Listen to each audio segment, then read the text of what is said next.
আদারের সমস্যা নাই তো আপনার আপনার টান দিতে কদিন ভর তাহলে আপনার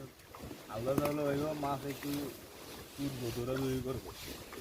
দৌড়াদৌড়ি করলে মাছের দিকে বেরিয়ে দিতে হ্যাঁ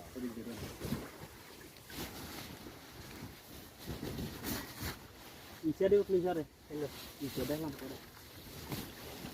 কইল আছে দেখাই যাচ্ছি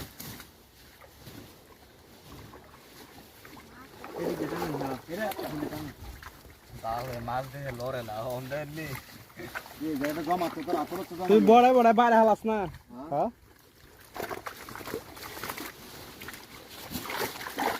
আমার হুয়াইবো